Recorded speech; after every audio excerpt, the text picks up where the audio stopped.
Welcome to Critical Conversations with Served Up the Podcast. I'm your host, Bridget Albert, and we're here today at Tales of the Cocktail.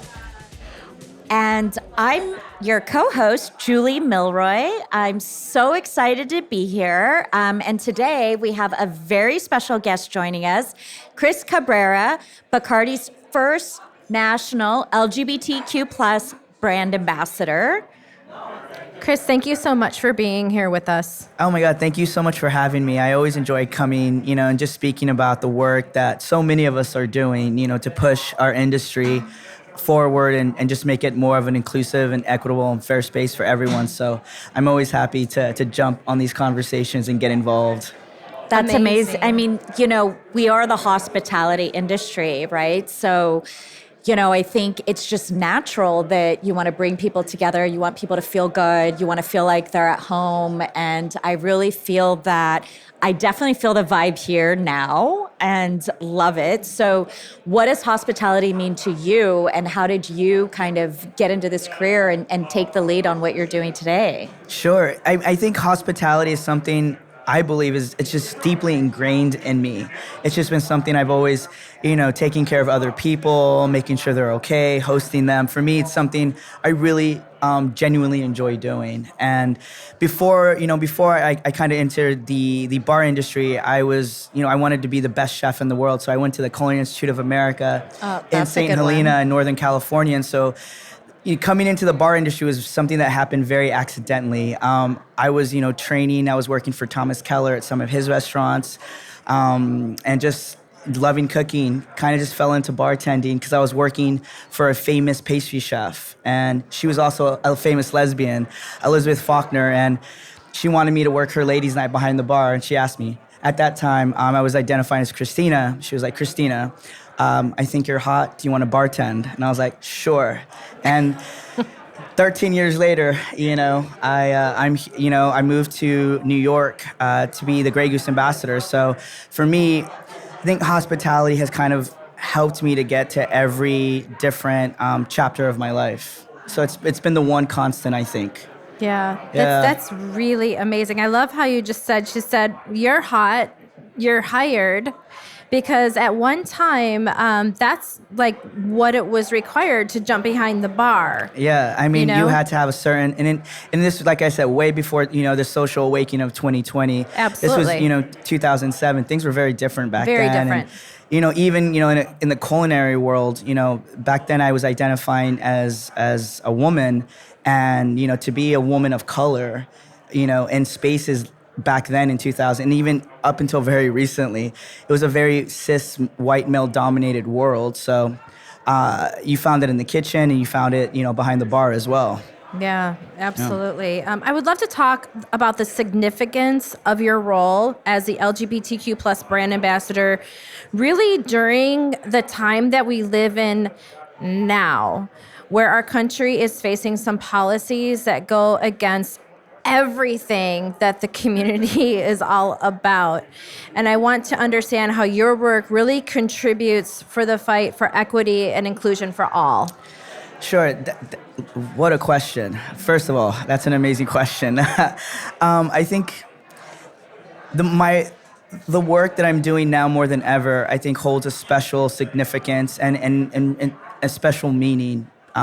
Because there's over 500 anti-LGBTQ laws in 36 states that are trying to be passed or have been passed.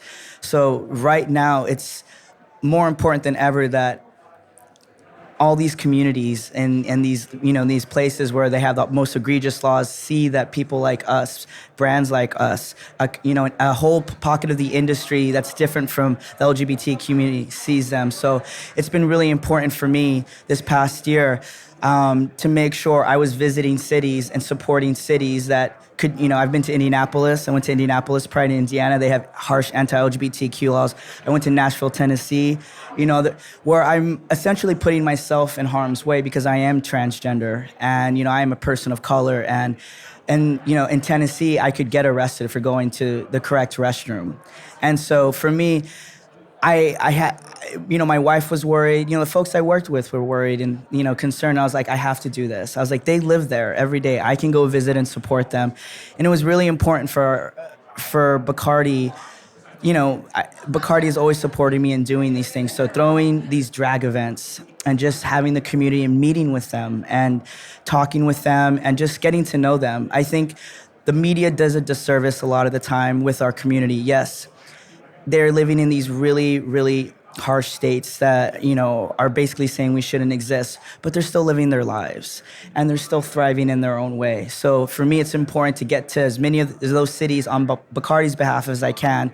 And I think remembering that Pride started as a protest. So hope that answered the question. I know that was It did. It was roundabout way beautiful. of getting to it, but I think I got to it. Chris, you No, nailed and it. I Come just, on. it's fantastic. I think that it definitely comes from a place of, of who you are as a person and as a leader. So like, what gives you the courage to do that, right? I mean, put yourself in harm's way to go out there for something greater than yourself and your own situation, especially in these areas that, the laws and policies are not in your favor.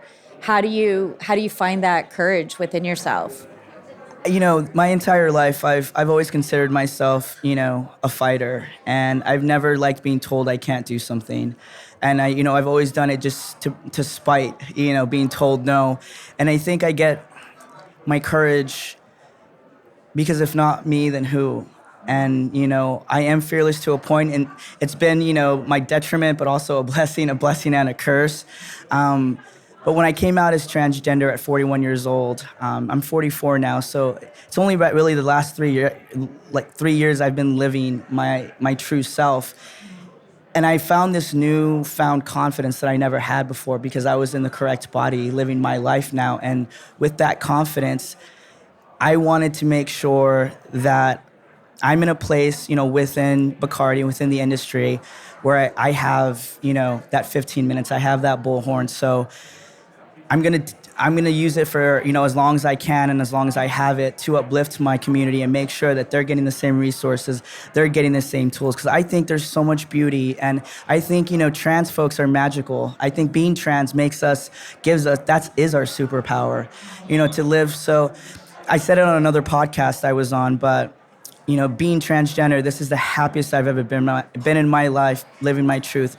But this is also the most terrified I have been living my truth, because when you're trans, you can't live in your truth and not be scared at the same time.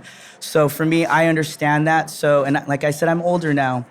And what a lot of people have to remember about the LGBTQ community is I'm a Gen Xer, but there are not a lot of boomer queer folks around because of the AIDS crisis. We lost a whole generation of elders, of playwrights, of lawyers, of doctors, of leaders, of revolutionaries, of people who are doing what I did. So I almost feel, being a 44-year-old trans person, it's my obligation and my honor to create more space and to leave this world better than when I found it. So I think that's where the courage comes from. And you're doing it.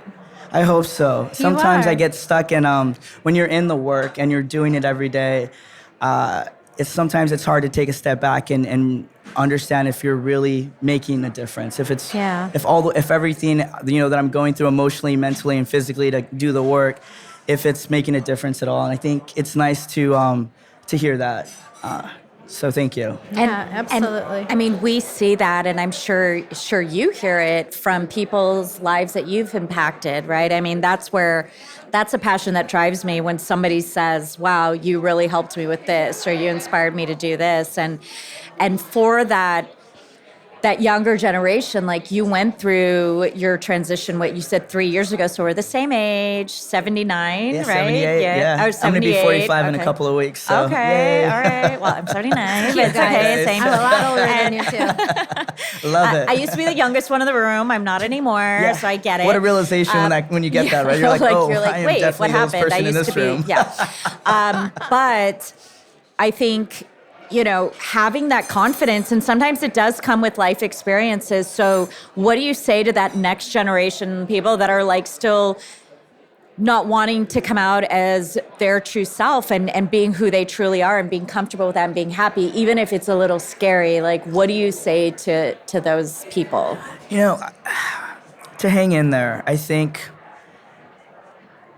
it takes a lot of courage to be able to say, I'm trans, or I'm gender nonconforming, or I'm non-binary, to live outside that status quo that's been, that we've all been put in. So what I always try to tell, the next generation of queer folks is to live your truth as unapologetically as you can, because and if you aren't in the space to do so, right then and there, know that your time will come, and not to give up on yourself. I think, a lot of the queer folks in all these, red states, they're scared. And I think for us as queer elders, we just want to tell them to keep going and not to give up, and that they'll find their people. We all did it. Some of us, it took longer than the other. I lived as Christina for 41 years, so I'm living as Chris now. And, I know trans folks who have started transitioning in their 60s, because it's just a journey for some people. And to come to that, to be 100% honest with yourself, that's a tough thing. So, just hang in there, do not give up, and know that there's a whole community that loves you and wants you to succeed. Can we talk about the community and what everyone is up against, and how can we address the issues collectively? I think collectively it's all about listening. I think, as a society, we're just not very good at listening. We always want to be heard, but we don't ever want to listen. And I think that's what it is, just hearing, I think, and humanizing an experience. I think for me, I'm usually the first trans people a lot of people have met. And I want them walking. What I do with them is I just talk to them, and I really just humanize who I am.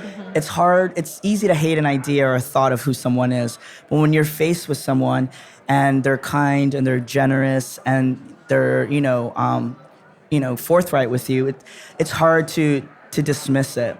So I think, collectively, I just think it's coming all from the same place. At knowing, as a person, because as a trans person of color, I'm still learning things. Sometimes I still misstep. I misgender sometimes, and it's all a learning process. And I think all of us have to understand that and be more gracious with each other, to understand that we're all going to make mistakes. This is new territory for all of us, especially, the older folks, the Gen Xers and the boomers.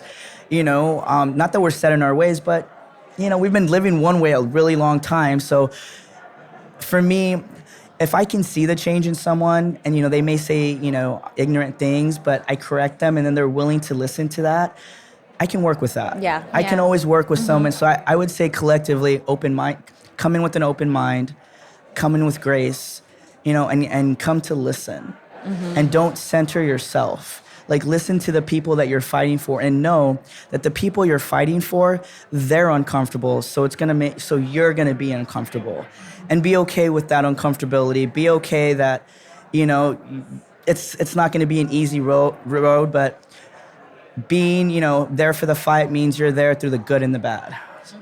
It's beautiful. Yeah, I think you said it. And this commonality and this topic has come up with a lot of the conversations we've had with our guests, and it's just humanizing, right? And like the opposition and people that come up with these policies they're dehumanizing who people are and coming up with rules and laws to make us like we're all like robots or something. But ultimately we are human, and they've even said, like, despite what we see in the media and the news, you think like you're going to go out there and everybody's going to hate on you. But once you like meet people, human to human, people have a lot more natural empathy.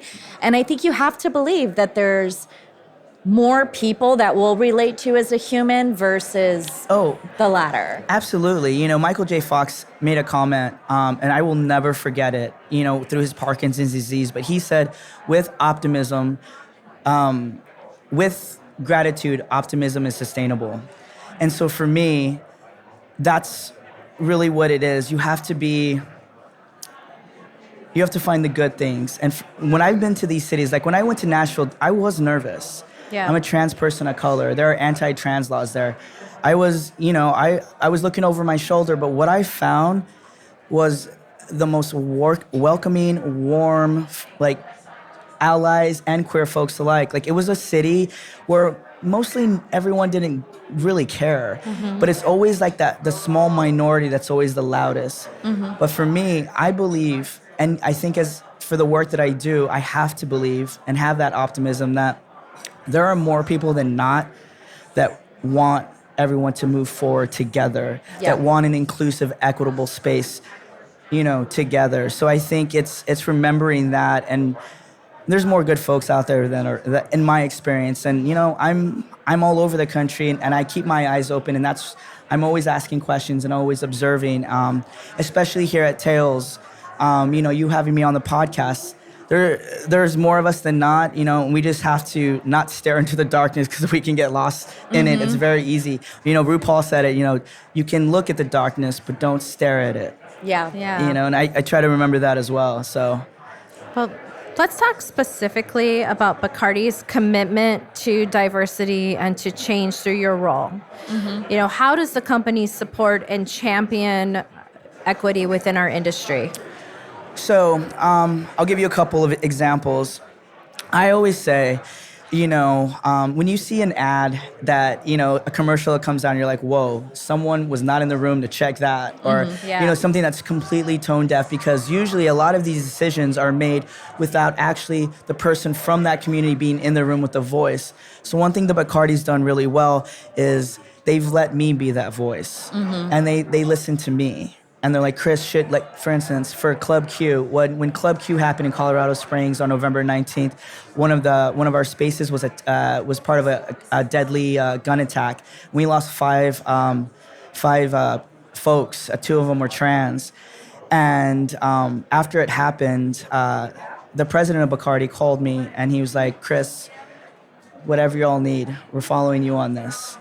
And the fact that the president of Bacardi took his time to make sure, not only checked in on me, but said whatever you need. And so, I flew down to Club Q. I paid my respects, met with the owners, met with the victims and survivors. And, because from that, I spearheaded a fundraiser with another rally in Tales of the Cocktail. It's the Club Q fundraiser, and we're raising money to build out the memorial for those that were lost, and to also offer mental health services for the kids that were there, because they are kids. I got to meet all these kids, and they were all between like 22 and 27. They're kids, they're kids, and yeah. so that's one way, is I think supporting that, supporting our community the right way, and taking our name out from the center of it. Like, we're not, it's not something that we broadcasted that we're doing. It's something because we're doing it for the community, and we're focusing on the community. And then tomorrow, I'm the creative director for the Bacardi main portfolio party, which it's called Born This Gay, Free Your Spirit Extravaganza Ball, but it's a party celebrating the LGBTQ community, and it's Bacardi's main event. And so Go Bacardi. So it's going to be a safe space here at Tales of the Cocktail where, for one evening, it's going to be an event dedicated to and for the LGBTQ plus community and our allies. It's wonderful. But they're being centered around it. So do we always get it right? It's corporate. There's 2 steps forward, 1 step back, it's being made. Yeah. And I think a lot of people have to understand, within a corporate structure, it's very different than being able to just, it's very systemic. So breaking it down, and it's going to take time, but piece by piece. But I'm in it for the long haul. I think there's people who fight on the outside, but we need people who fighting on the inside too. So yeah. No, and it takes a level of patience and graciousness to be able to come into something that is systemic, and it's worked this way for so long. But kudos to Bacardi, that's like, you know what, we know, and you don't know what you don't know. So the fact that they bring in people like you, to like represent these issues and really make a change is huge. And we need the Bacardis of the world, right? And that's what I say is like, the liquor industry is so lucrative. I mean, like, let's not lie, right? I mean, they're making like gold and it's great and I love it. And I think it really brings people together. But there's also so much opportunity to use that power for good. And, you know, you're proof of that, being able to represent Bacardi and an entire community. Yeah, and I think it's a reciprocity for sure. In a way, Bacardi, Bacardi gets to do all these amazing things for the community, and I get to help my community. So I think it's a partnership, and I think we both understand that it's a partnership, and we need to work together to move it forward. And for me, imitation is the highest form of flattery. So, I want all the brands on it. I hear that we're not the only LGBTQ event this year at Tails. That is amazing. That's amazing. That is awesome. That means that, more brands are coming, are starting to understand and starting to see that the more you include, the more you're going to get. The more brand, and there is no community more loyal to brand loyalty than the LGBTQ plus community. Like, for instance, Absolute. I know I work for Bacardi and I represent Grey Goose, but Absolute has been, with the queer community since 1984. Yep. So I will just personally as a queer person, I will always pay them the utmost respect, and that's one brand that I will never try to take, business from, because it's Absolute, and they've always done, what they've done. But I think, we're getting there. There's room for everybody, right? There's room for everyone. That's what we're here for. The LGBTQ plus community spends over $3 trillion a year on consumer products and traveling. Like, why not? Trillion, folks. Trillion with a T. That's a T. Why wouldn't you want that business? Yeah, why wouldn't you? Why wouldn't you want that business? As long as you're doing it authentically and not rainbow washing, I say the more the merrier. I want everybody, to come join us. That's right. Well, Chris, can you tell our listeners where they can find you? Sure. Like on social media. Yeah, give us your handles. Well, so for the rest of the week, no. Yes. Yeah. So my Instagram handle is at Chris Cab, CHRSCAB. Chris Cab. Yeah, I'm based in New York City, but I travel all over the country. I throw events all over the country. And please, if you can, we do have the fundraiser happening this week at Tales of the Cocktail. If you can donate or buy a shirt, all the money is going to build out the memorial for the Club Q the Club Q folks that we lost, and to help get these kids some much needed mental health services. Wow. Well, that's, incredible work that you're doing, Chris, and it takes leaders like you to make the change that we know has to happen. So what's next for you? What's your ultimate dream for you? I just have to ask. Of course. No. It's funny that you asked that. I feel this year has been a very that is the great question. I'm still trying to figure that out.